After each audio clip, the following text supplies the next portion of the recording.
الشیطان الرجیم بسم اللہ الرحمن الرحیم یا ایھا الذین آمنوا، اے لوگ جو ایمان لائے ہو، لیستأذنکم چاہیے کہ اجازت مانگے تم میں سے وہ لوگ الذین ملکت ایمانکم جن کے تمہارے دائیں ہاتھ مالک ہیں، والذین اور وہ لوگ لم یبلغوا الحلم منکم جو تم میں سے بلوغت تک نہیں پہنچے، ثلاث مرات تین اوقات من قبل صلاۃ الفجر فجر کی نماز سے پہلے، حین تضعون ثیابکم من الظہیرہ جب تم کپڑے اتار کر لیٹتے ہو ظہر کے وقت، دوپہر کے وقت، من بعد صلاۃ العشاء اور عشاء کی نماز کے بعد۔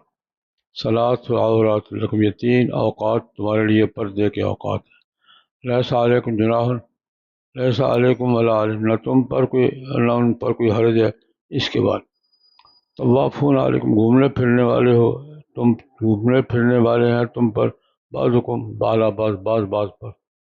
کذالک یبین اللہ لکم الآیات، اسی طرح بیان فرماتے ہیں اللہ پاک تمہارے لیے آیات، اللہ علیم الحکیم۔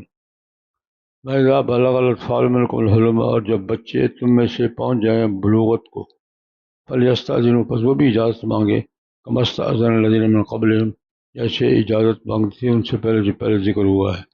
کذالک یبین اللہ لکم آیاتہ، اسی طرح بیان فرماتے ہیں اللہ پاک تمہارے لیے آیات، اللہ علیم الحکیم۔ والقواعد من النساء، بیٹھ رہنے والی عورتیں، اللاتی وہ عورتیں، لا یرجون نکاح جو اب نکاح کی امید نہیں رکھتی، فلیس علیہن جناح، پس نہیں ان پر کوئی حرج، ان یضعن ثیابہن، کہ اپنے زائد کپڑے اتار دیں، غیر متبرجات بزینہ، اپنے زینت کے مقامات کو ظاہر کرنے والی نہ ہوں، وَیَستعففن، اور یہ کہ بچ ہی رہیں، یہ بھی زیادہ بہتر ہے، اللہ سمیع علیم۔ لیس علی الاعمى، اندھے پر کوئی حرج نہیں، نہ لنگڑے پر، نہ مریض پر، ولا تم پر خود پر بھی کوئی حرج نہیں، ان تاکلوا من بیوتکم، اپنے گھروں سے کھاؤ، یا آبا کے ماں باپ کے گھر سے، یا ماؤں کے گھر سے، یا بھائیوں کے گھر سے، یا بہنوں کے گھر سے، یا چچوں کے گھر سے، یا پھوپھیوں کے گھر سے، ماموں کے گھر سے، خالاؤں کے گھر سے، اور ما ملکتم مفاتحہ، یا جن کی چابیوں کے مالک تم ہو، اور صدیقکم، یا دوست کے گھر سے۔ لیس علیکم جناح، کوئی حرج نہیں تم پر، ان تاکلوا کہ کھاؤ اکٹھے، اور اشتاتا یا الگ الگ۔ فإذا دخلتم بیوتا، جب گھروں میں داخل ہو، فسلموا علی انفسکم، اپنے اوپر سلام کہو، تحیہ، یہ تحیہ ہے اللہ کی طرف سے، مبارکہ برکت والا، طیبہ طیب۔ کذالک یبین اللہ لکم الآیات، اسی طرح بیان فرماتے اللہ پاک تمہارے لیے آیات، لعلکم تعقلون، تاکہ تم سمجھو۔ انما المؤمنون، پختہ بات ہے مومن ہوئے ہیں، الذین آمنوا باللہ ورسولہ، جو اللہ پر ایمان لائے، اللہ کے رسول پر ایمان لائے، وَإِذَا كَانُوا مَعَهُ عَلَىٰ أَمْرٍ جَامِعٍ، اور جب وہ اللہ کے رسول کے پاس ہیں کسی اجتماعی امر میں، لم يذهبوا، نہیں جاتے وہ، حتیٰ یستأذنوا، یہاں تک اجازت لے لیں ان سے۔ ان الذین، بے شک وہ لوگ، یستأذنونک، جو آپ سے اجازت مانگ کے جاتے ہیں، اولئک وہ لوگ ہیں، یؤمنون باللہ ورسولہ، جو اللہ پر ایمان رکھتے ہیں، رسول پر ایمان رکھتے ہیں۔ فإذا استأذنوک لبعض شأنہم، اگر وہ اجازت مانگے آپ سے کسی کام کے لیے، فأذن، آپ اجازت دیں، لمن شئت منہم، جس کو آپ چاہیں ان میں سے، واستغفر لہم اللہ، ان کے لیے آپ استغفار کریں، ان اللہ، بے شک اللہ پاک، غفور الرحیم، بخشنے والا مہربان ہے۔ لا تجعلوا دعاء الرسول بینکم، نہ بناؤ رسول کی پکار کو آپس میں، کدعائے بعضکم بعضا، ایسے تمہارا بعض کا پکارنا بعض کو۔ قد یعلم اللہ، تاکہ اللہ جانتا ہے، الذین، ان لوگوں کو، یتسللون منکم، جو کھسک جاتے ہیں تم میں سے، لبازا، اوٹ میں، آڑ میں۔ فلیحذر الذین، پس بچ کے رہیں وہ لوگ، یخالفون عن امرہ، جو اللہ کے رسول کے حکم کی مخالفت کرتے ہیں، ان تصیبہم فتنہ، کہ ان کو آزمائش پہنچے گی دنیا میں، اور یصیبہم عذاب علیم، یا عذاب علیم ہوگا قیامت کو۔ الا، خبردار، ان للہ ما فی السماوات وما فی الارض، جو کوئی زمینوں میں ہے، آسمانوں میں ہے، اللہ کا ہے۔ قد یعلم، وہ جانتا ہے، ما تمہارے، کس بات پر تم ہو، یوم یرجعون الیہ، جب اس کے پاس واپس پلٹائے جاؤ گے، جو نبی تمہیں بھی بتائے گا، بما عملوا، ان کو بتائے گا جو انہوں نے عمل کیے، واللہ بکل شیء علیم، اللہ پاک ہر چیز کو جاننے والا ہے۔ مومنین کے مختلف درجات بیان فرمائے، یہ دائرہ ہے، یہ دائرہ ہے، یہ دائرہ ہے۔ پہلے خاندان کے ایک دوسرے کے گھروں میں آنے جانے کے آداب، مرد اور عورت کے میل جول کے آداب یا بیان فرمائے تھے۔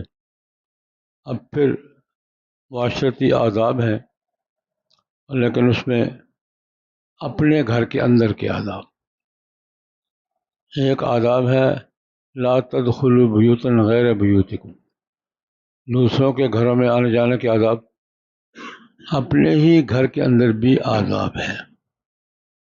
ایک مکان ہے، 3-4 کمرے ہیں، کمرے وہ اس کا ہے، وہ اس کا ہے، ایک دوسرے کے کمرے میں جانے کے بھی آداب ہیں۔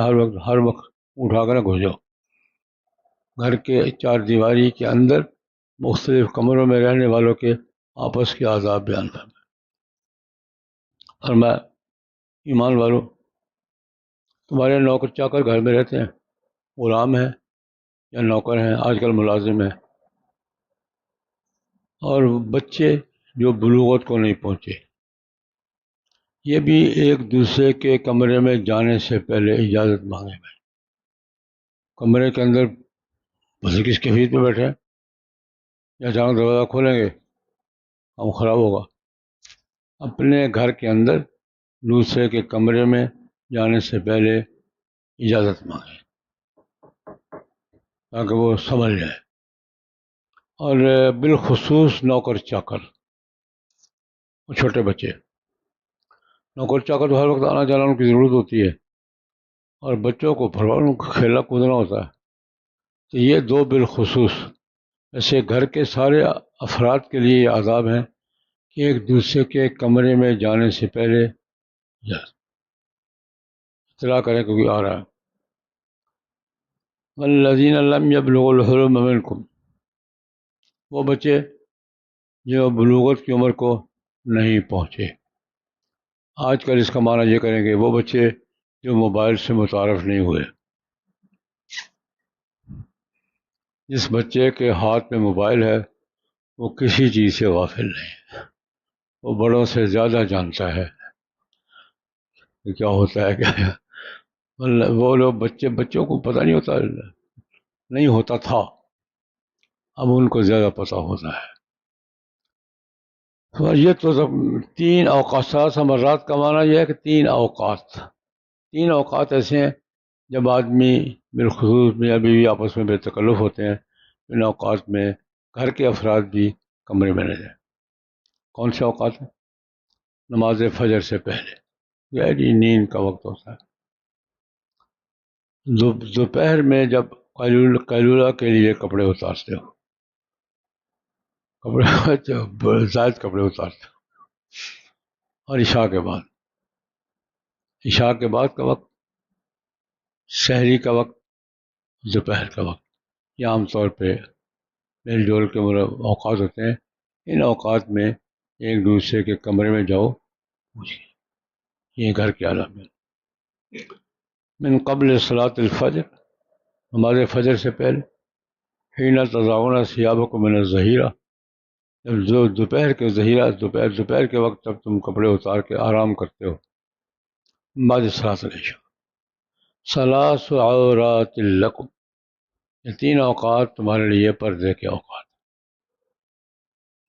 اس پر مصر کے ایک عالم نے اسے استنباط کیا ہے کہ ان اوقات میں ایک دوسرے کو فون بھی نہیں کرو، ڈسٹرب نہیں کرو۔ ان اوقات بات ٹھیک کیا اس نے۔ یہ فون کے بھی کوئی آداب ہونے چاہیے، کس وقت کرنا ہے، کس وقت نہیں کرنا۔ فون جب جی چاہتا ہے، وہ بیچارہ پتہ نہیں کس حالت میں ہے، سویا ہوا ہے، جاگ رہا ہے کیا نہیں ہے۔ یہ بھی فون کے آداب میں لکھا کہ یہ اوقات فون بھی پہلے پتہ کرو کہ وہ فارغ ہوگا۔ ہمارا یہ ماحول بن گیا کہ ایک دوسرے کے یہاں جانا ہے نا، میں یہ دیکھتا ہوں کہ میں کس وقت فارغ ہوں، یہ نہیں دیکھتا وہ بھی فارغ ہوگا۔ ہم کہیں ملاقات کے لیے بھی جاتے ہیں نا، اپنی فراغت کا وقت دیکھتے ہیں، میں کس وقت فارغ، مجھے کب وقت ملتا ہے۔ یہ نہیں دیکھتی کہ اس کے بعد بھی وقت ہوگا یا نہیں ہوگا. السلام علیکم. ٹیلی فون بھی ایسے وقت میں پہلے دیکھنا چاہیے وہ کس کیفیت میں ہوگا. نماز میں تو نہیں ہوگا، سوئے ہو تو نہیں ہوگا، کہیں اور مصروف کی کلاس میں تو نہیں ہوگا. دوسرے کا وقت بھی چیک کرنا چاہیے. ہم یک طرفہ کارروائی ڈالتے ہیں. پہلے پتہ کرنا چاہیے کہ اس وقت وہ فارغ ہوگا یا نہیں. ایک دفعہ ہمارے ایک شاگرد نے، بڑے اچھے خطیب ہیں، ملک کے بڑے خطباء میں سے. ایک دن رات کو، میں پہلے ٹیلی فون رات کو بند نہیں کرتا تھا، پڑا ہوا تھا. سردیوں کی رات 12 12:30 فون آ گیا. استاد جی کیا حال ہے؟ میں ہڑبڑا کے اٹھا. میں نے کہا استاد جی کیا حال ہے؟ میں کہ تیرے فون سے پہلے ٹھیک تھا. اللہ کے، میں نے کیا مصیبت پڑ گئی تم. میں کہ تمہارے فون آنے سے پہلے ٹھیک تھی، اب پتہ نہیں کیا ہوتا ہے میرے ساتھ. سوئے جگہ دیا. یہ بھی اس کے بھی آداب ہے. فون بھی کرنے سے پہلے یہ دیکھو کہ اس وقت وہ کس کیفیت میں، کس حالت میں ہوگا. سویا تو نہیں ہوگا، کہیں کلاس میں تو نہیں ہوگا. ہم اپنی فراغت دیکھتے ہیں. میرے پاس وقت ہے، اس کے بعد ہو نہ ہو خزمہ رکھا ہے. یہ ایک عرب مصری عالم ہے، انہوں نے کہ یہ اوقات کا اطلاق فون پر بھی، فون کال پر بھی ہوتا ہے. بارہ ٹھیک کیا انہوں نے. ثلاث عورات لکم، اس کے آگے پیچھے گھر کے افراد ایک دوسرے کے پاس جائیں گے نہ، ہر دفعہ اجازت مانگنا اس میں حرج ہے، لیکن ان 3 اوقات میں بتائے بغیر اندر نہیں جاؤ. لیس علیکم ولا علیہم جناح، بعد ان اوقات کے علاوہ باقی ایک دوسرے کے پاس آنے جانے میں کوئی حرج نہیں. گھر میں گھومنے والے افراد کبھی اس کمرے میں ہوگا، طوافون علیکم بعضکم علی بعض کے پاس. گھر کے اندر تو یہی کیفیت ہوتی ہے نا، ایک دوسرے کے پاس آتے جاتے گفتگو کرتے، باپ وہ ماحول ٹھیک ہے. اللہ پاک اپنی آیات تمہارے لیے احکام بیان کرتے ہیں. اللہ پاک علیم ہے، اللہ پاک حکیم ہے. پتہ ہے کہ کون سا وقت کس کام کے لیے ہے، کون سا وقت کس کام کے لیے ہے، کس وقت کون سا کام کرنا ہے، کس وقت کون سا نہیں کرنا. اللہ پاک علیم بھی ہے، حکیم. اچھا، بچوں کو کہا تھا کہ بچے مستثنیٰ ہیں، لیکن بالغ ہو جائیں تو وہ بھی اس حکم میں شامل ہیں. اذا بلغ الاطفال منکم الحلم، حلم قرآن پاک نے 3 معنی استعمال کی: بلوغت، رشد، حلم. بالغ کے لیے کتنی اصطلاحات استعمال کیا؟ بلوغت کسے کہتے ہیں؟ بلوغت کی علامات ظاہر ہو جائیں یا 15 سال کا ہو جائے. رشد کسے کہتے ہیں؟ کہ معاملات کو سمجھنے کی صلاحیت پیدا ہو. یہاں مال کی بات آئی ہے نا، وہاں قرآن پاک نے کہا کہ یتیموں کو مال بالغ ہونے کے بعد بھی نہیں دو. ان آنستم منہم رشدا، صرف بالغ ہونا کافی نہیں، سمجھنا، مالی معاملات کو سمجھنا بھی ضروری ہے. مال بالغ کے حوالے کرو، لیکن کب؟ ان آنستم منہم رشدا فادفعوا الیہما. اور حلم مرد اور عورت کے معاملات کو سمجھنا، اس کو کیا ہے، کیا ہوتا ہے، کیا نہیں. حلم. جب بچے تم میں بلوغت کو پہنچے تو وہ بھی بالغوں کی طرح اجازت مانگے جیسے بالغ اجازت مانگے. اللہ پاک یبین اللہ لکم آیاتی، اپنی آیات یہ اللہ کے احکام ہے، اللہ کے احکام ہے، اور تمہارے گھروں کے ایس او پیز ہیں. اللہ کے احکام ہے، تمہارے گھروں کے کیا ہے؟ ایس او پیز ہے. یہ کرنا ہے. اب عورت کا پردہ ہے، لیکن عورت جب زیادہ بڑھیا ہو جائے تو پردے کے بعد احکام سے مستثنیٰ ہو جاتی ہے. قواعد بیٹھ رہنے والی، القاعدہ تو بیٹھنے والی نہیں ہے، وہ تو دوسروں کو بھی اٹھانے والی ہے. لیکن بیٹھ جانے، یعنی وہ عورتیں جو بوڑھی ہو گئی ہیں، بس بیٹھنے کا ہی کام رہ گیا ان کا. من النساء. ایک بات کہ بڑھاپے کے گھر میں بیٹھی ہے اور کام کاج ہے نہیں. دوسری بات لا یرجون نکاح، نکاح کی امید نہیں رکھتی. کیا مطلب؟ نکاح کی عمر نہیں رہی ان کی. امید تو پتہ نہیں رکھتی ہیں کہ نہیں رکھتی، یہ تو ان کو پتہ ہے. لیکن محاورے کا ترجمہ کیا ہے؟ لا یرجون نکاح، کہ جو نکاح کی عمر سے آگے نکل گئی ہے ان کو سہولت ہے. لیس علیہن جناح، ان پہ کوئی حرج نہیں. ان یضعن ثیابہن، کپڑے نہیں، زائد کپڑے. یہ مانا نہ کرنا اپنے کپڑے اتار رہے ہیں، کوئی حرج نہیں. قرآن کہتا ہے بوڑھی عورتوں پر کوئی حرج نہیں کپڑے اتار دیں. زائد کپڑے، چادر وادر دوپٹہ، اوپر کے کپڑے، زائد کپڑے، ان پر کوئی حرج نہیں. کہ یضعن ثیابہن، ثیابہن کا ترجمہ مطلق نہیں کرنا، زائد کپڑے. لیکن اس میں شرط ہے کہ غیر متبرجات بزینہ، اپنے زینت کے مقامات اوپن نہ کریں، وہ قائم رکھنی ہے. زینت کے مقامات کا خفا قائم رکھنا ہے، اور نہ کریں تو بہتر ہے. یستعففن، اجازت ہے لیکن اب بھی نہ کریں. یستعففن، بچ کے رہیں، یہ بہتر ہے. یا ایک ہمارے ایک بات چلی، 74 کا آئین بن رہا تھا، اسمبلی میں ہمارے بڑے بڑے اکابر علماء تھے. حضرت مولانا عبدالحق صاحب بھی تھے، حضرت مولانا غلام غوث صاحب بھی تھے، مولانا مفتی محمود صاحب بھی تھے، مولانا صدر شہید صاحب تھے. ہمارے بھی بڑے بڑے علماء تھے، بریلیوں کے بھی بڑے بڑے علماء تھے. اتفاق کی بات کہ 7 ممبر ان کے تھے، 7 ہمارے تھے. وہ بھی ساتوں چوٹی کے، یہ بھی ساتوں چوٹی کے. اس سے بڑا وہاں روب رہا ہمارا. بندے 14-15 ہی تھے لیکن روب تھا. وہ ہماری شورا کی اس وقت سے کہ عورت ممبر بننی چاہیے کہ نہیں بننی چاہیے. عورت اسمبلی کے ممبر بن سکتی ہے کہ نہیں بن سکتی، یہ ہمارے یہاں دستور میں زیر بحث. ہمارے یہاں جو یہ شورا میں کہ ہم اس کی حمایت کریں یا نہ کریں. حضرت مولانا عبدالحق صاحب رحمہ اللہ تعالیٰ کوڑا کھٹک والے، وہ فرماتے تھے نہیں بنی، پردے کیا کام ہے، یہ ہے وہ ہے. ٹھیک، کبوں کو اسمبلی کی ممبر عورت نہیں ہونی چاہیے.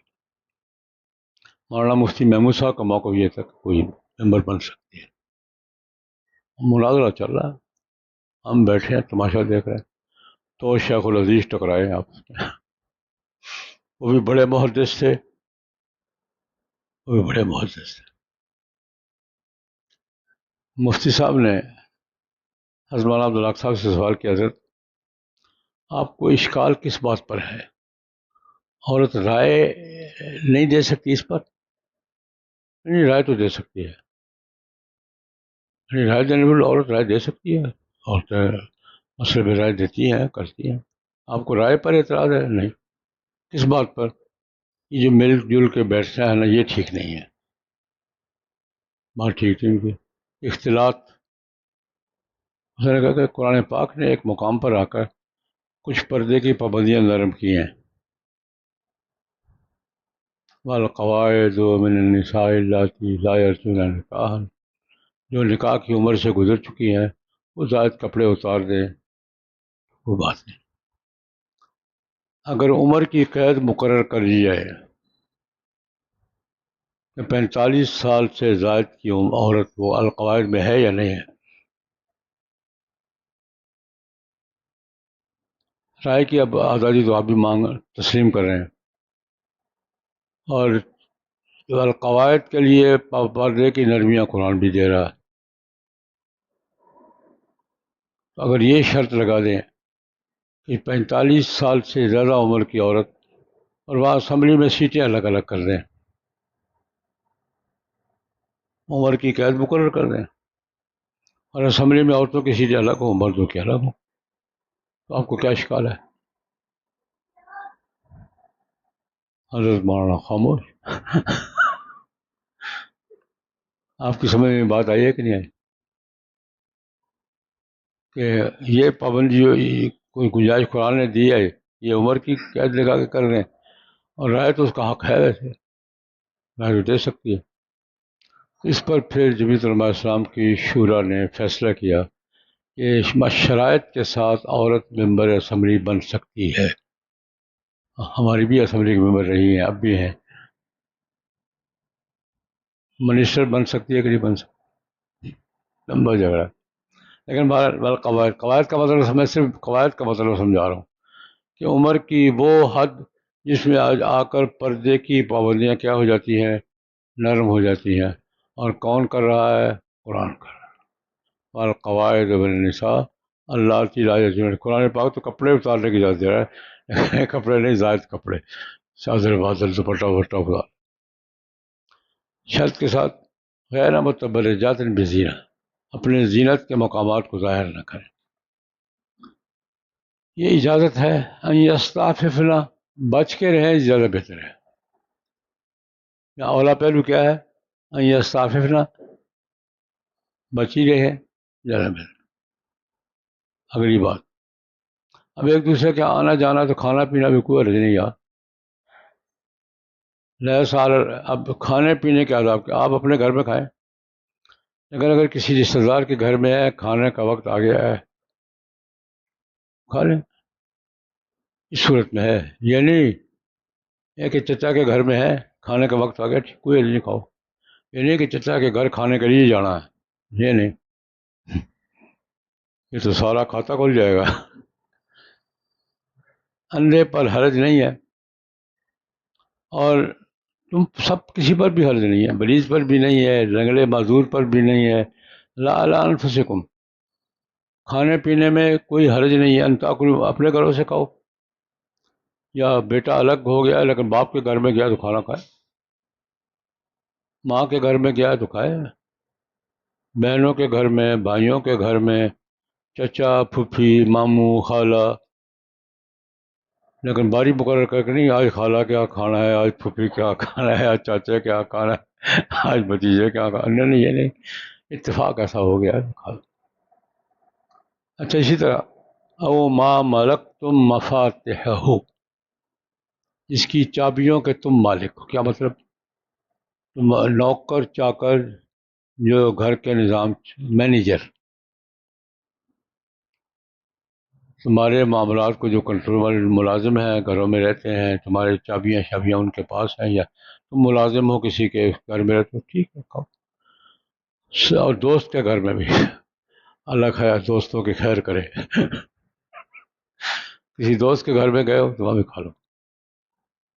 تو لیکن میں یہ بتا کہ یہ کب ہو وقت کھانے کا ہے، کھا لو، یہ ترتیب بنا کے نہیں، یہ سارا سال لگے رہیں گے پھر۔ اچھا، ایک بات یہ ہے کہ کسی رشتہ دار کے ہاں ان میں سے کسی کیا ہو، کھانے کا وقت آ گیا ہے تو کھانا کھا لو۔ اب کھانا کیسے کھاؤ؟ دسترخوان پہ بیٹھ کے اکٹھے کھاؤ، یا کرسیوں پہ بیٹھ کے اکیلے اکیلے کھاؤ؟ اکٹھے کھاؤ تب بھی ٹھیک ہے، اکیلے اکیلے کھاؤ تب بھی ٹھیک ہے، دونوں طرح۔ لیسا جناح ان تاکلوا جمیعا، اکٹھے، برکت اکٹھا کھانے میں ہے، اشتاتا متفرق واجب۔ پھر آداب میں سے یہ گھر میں داخل ہوئے ہو، اپنے گھر میں داخل ہوئے تو گھر والوں کو بھی سلام کرو، اپنے آپ کو بھی سلام کرو، یہ نہیں کہ دوسرے کے گھر میں سلام کرنا اور اپنے گھر میں نہیں کرنا، اور گھر میں کوئی نہیں ہے تو اپنے کو سلام، السلام علینا وعلی عباد اللہ۔ گھر میں افراد، بیوی کو بھی سلام کرنے میں کوئی حرج نہیں ہے، ہمارے اکثر کے بیوی کو بھی سلام کرنا ہے، بھائی سلام تو آغاز ہے، سلام تو کر رہے ہیں، سمجھے؟ گھر میں بیوی ہے، بچے ہیں، سلام، بچوں کو بھی سلام کرو، اور اگر گھر میں کوئی نہیں ہے تو اپنے آپ کو سلام کرو، وہ کیا ہے؟ السلام علینا وعلی عباد اللہ الصالحین۔ اذا دخلتم بیوتا، گھروں میں جاؤ تو سلام کہو بھائی، اپنے اوپر، اپنے اوپر یعنی اپنے گھر کے افراد پر خود، یہ اللہ کی طرف سے تحیہ ہے۔ تحیہ کسے کہتے ہیں؟ اذا حییتم بتحیۃ فحیوا بأحسن منہا، تحیہ لفظی معنی کیا ہے؟ زندگی کی دعا دینا۔ تحیہ کا لفظی معنی کیا ہے؟ زندگی کی دعا دینا۔ لیکن محاورے میں کسی بھی قوم کا آپس میں ملاقات کے وقت جو بھی الفاظ دعائیہ ہوتے ہیں نا، یہ تحیہ ہے۔ ہر علاقے کے مختلف ہوتے ہیں، ہر قوم کے مختلف ہوتے ہیں۔ ایک بھی جیتے رہو بھائی، خوش آمدید، بھائی لکم، بھائی لکم کا ویلکم، ویلکم، خیر راغل، یہ ہے نا، یہ ہر قوم کا جو ایک دوسرے کے ملاقات کے وقت جو دعائیہ جملے ہوتے ہیں نا، یہ تحیہ ہے۔ یہ تو اللہ کی طرف سے تحیہ تمہارا برکت والا ہے، طیبہ ہے، اس سے برکت ہوتی ہے۔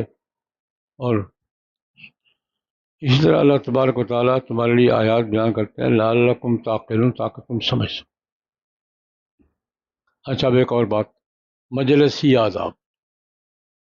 مجلس میں بیٹھے ہو کسی اجتماعی کام میں، کوئی ضرورت پڑ گئی ہے اٹھنے کی، تو جو بھی میرے مجلس ہے نا، جو بھی پوچھ کے جاؤ۔ کسی بھی اجتماعی کام میں مصروف ہو تو جب اٹھنا پڑ گیا کسی وجہ سے، تو جو مجلس کا بڑا ہے نا، اس سے کیا کرو؟ پوچھ کے۔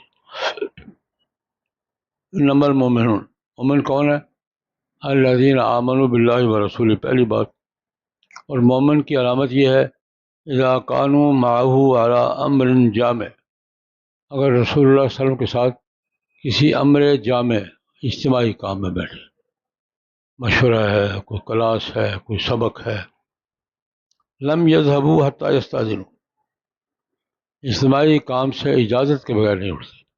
یہ مومن کی صفات میں بیان، لم یذهبوا حتی یستأذنوا، کوئی بھی اجتماعی کام ہے۔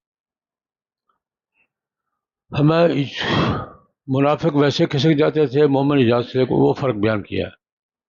وہ جو لوگ اجتماعی کام سے جانے میں آپ سے اجازت مانگتے ہیں، یہ وہ لوگ ہیں جو یؤمنون باللہ ورسولہ، یہ جو اجتماع آپ سے اجازت لے کے جاتے ہیں وہ مومن ہیں۔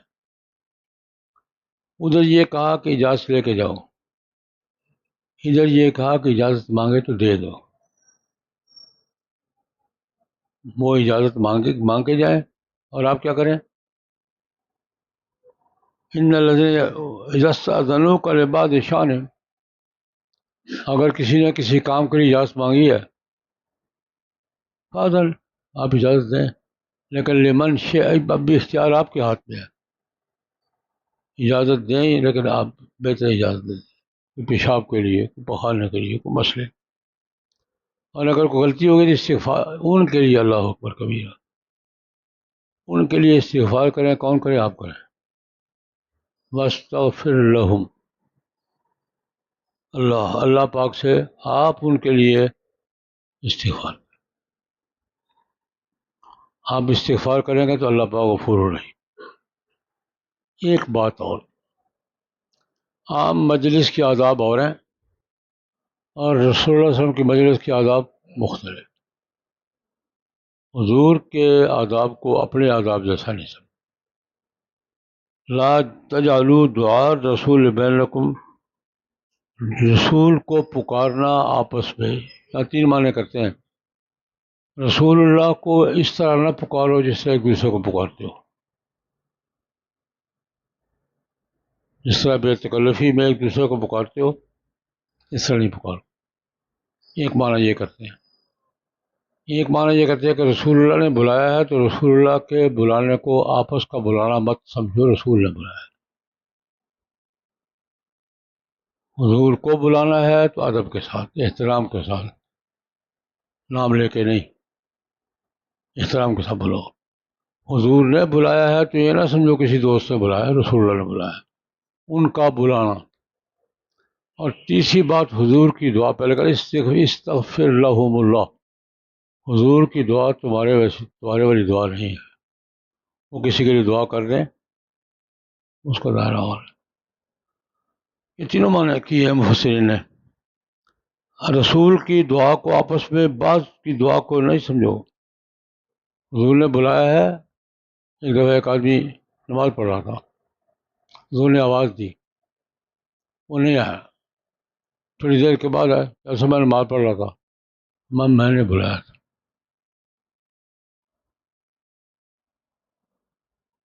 میں نے بلایا تھا. نفل پڑھ رہے تھے، توڑ کے آ جاتے. اچھا، اللہ پاک فرماتے ہیں کہ ہم دیکھ رہے ہیں کہ مجلس میں بیٹھے ہوئے کچھ لوگ آڑ میں کھسک جاتے ہیں، اجازت نہیں مانگتے. یہ منافقین کا طرز عمل تھا. اللہ پاک جانتا ہے ان لوگوں کو، یتسللون منکم، جو کھسک جاتے ہیں لواذا اونٹ میں، کسی کے پیچھے سر کر. لواذا کا مطلب سمجھ آیا؟ آڑ میں، اونٹ میں. اللہ کہ مجھے آپ سے چھپ جائیں گے، مجھ سے بھی چھپیں گے. قد یعلم اللہ الذین یتسللون منکم لواذا. باقی بات کل کریں گے بھائی، یہ دو تین باتیں بڑی تفصیلی ہیں. اور